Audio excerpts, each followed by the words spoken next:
Meu nome é Hélida Maria Morena Marzola, eu tenho 52 anos e eu fui professora do Estado por 31 anos, né? Estou aposentada há 1 ano e 2 meses, mais ou menos. Tinha uns 3 anos que eu já era formada e surgiu o concurso do Estado, né?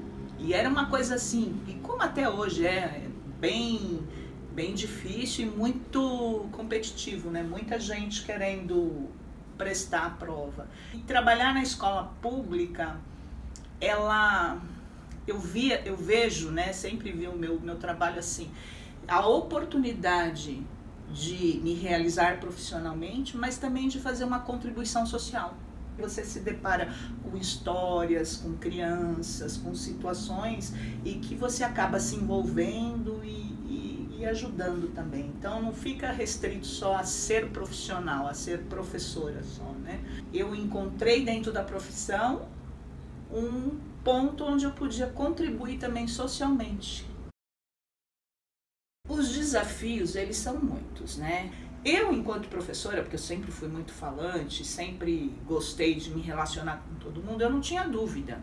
A hora que batia uma dificuldade, eu pensava, quem é a professora mais experiente da escola? Ah, é a fulana. Eu ia lá na porta dela, batia. Escuta, como é que você trabalha com tal conteúdo com o seu aluno?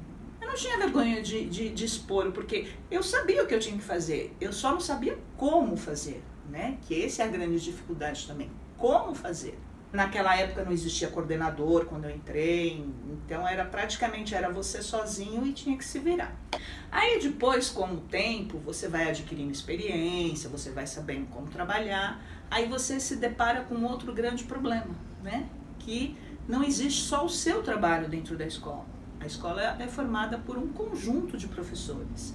Então existe uma filosofia, existe um trabalho em conjunto para que a escola dê certo. E o que acontece? Muitas vezes a gente se depara com pensamentos, ideologias, posicionamentos contrário daqueles que a gente espera do professor, né? E aí, como fazer isso funcionar? Como você fazer com que comprem a ideia de que a escola é um todo e todo mundo precisa trabalhar engajado, comprar os projetos e levar para a sala de aula? Então a gente se deparava muito com esse tipo de problema. Eu acho que o grande problema do Estado é isso. Por você ter um emprego que é estável, por você não ser diretamente cobrado, né, do seu empregador, então as pessoas quase que se acomodam na sua situação, né? Principalmente nos dias de hoje, a gente encontra o quê? Universos, né? Porque você tem 30 alunos, cada aluno é um universo ali. Cada aluno traz da sua casa a sua educação, seus valores, seus princípios, né? E o professor, ele fica nessa linha de fogo, porque ele é o mediador disso, ele tem que saber como é que ele vai lidar com essa dificuldade dentro da sala de aula. Vou dizer para você que foi fácil, porque você passa a grande parte do tempo conversando com os alunos, coisas que a família tinha que fazer. Então a gente, não digo perder tempo, porque isso não é perder tempo, mas você usa muito tempo da sua aula nessas questões. E as questões práticas, que é as questões do ensino, aprendizagem, do conteúdo, às vezes ela fica um pouco comprometida por conta que você tem que trabalhar com outras questões, né? Em 30 anos de magistério, cada ano era uma sala diferente, cada ano são problemas diferentes, cada ano são alunos diferentes. Então você tinha que se reinventar a cada ano também. Essa é a grande dificuldade também do professor. E quando eu falo de se reinventar, necessariamente não está ligado só a você fazer reciclagens, cursos, isso é muito importante.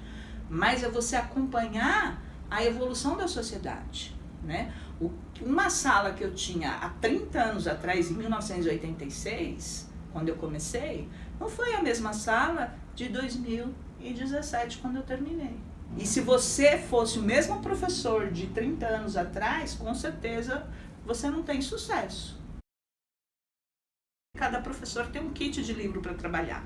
O certo seria cada aluno ficar com o seu livro, mas muitas vezes isso não é possível. Então a gente acaba trabalhando com um kit. Cada sala tem um kit de livros, por isso que é importante, às vezes a escola se organiza para que a mesma série de manhã e de tarde esteja na mesma sala para poder fazer a troca desses livros. Como é que a gente escolhe esses livros? Né?